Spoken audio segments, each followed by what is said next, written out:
ہم کریں گے ہر مظلوم کی حمایت۔ السلام علیکم ناظرین، میں ہوں حورین فاطمہ اور آپ دیکھ رہے ہیں حمایتی نیوز HD چینل۔ نظر ڈالتے ہیں آج کی اہم خبر پر۔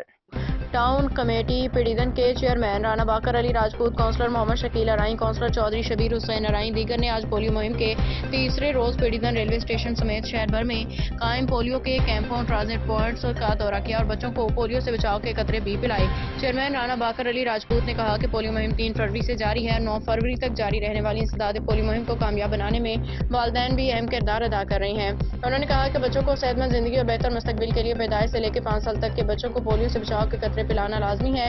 انہوں نے والدین سے اپیل کی ہے کہ وہ پولیو ٹیموں سے تعاون کر کے اپنے بچوں کو پولیو سے بچاؤ کے قطرے ہر حالت میں پلوائیں، جو کہ والدین کی اولین ذمہ داری ہے، کیونکہ پولیو کے 2 قطرے ہمارے بچوں کو ہمیشہ کے لیے معذوری سے بچا سکتے ہیں۔ اس موقع پہ محکمہ صحت پیڑیدن کے ملازمین بھی موجود تھے۔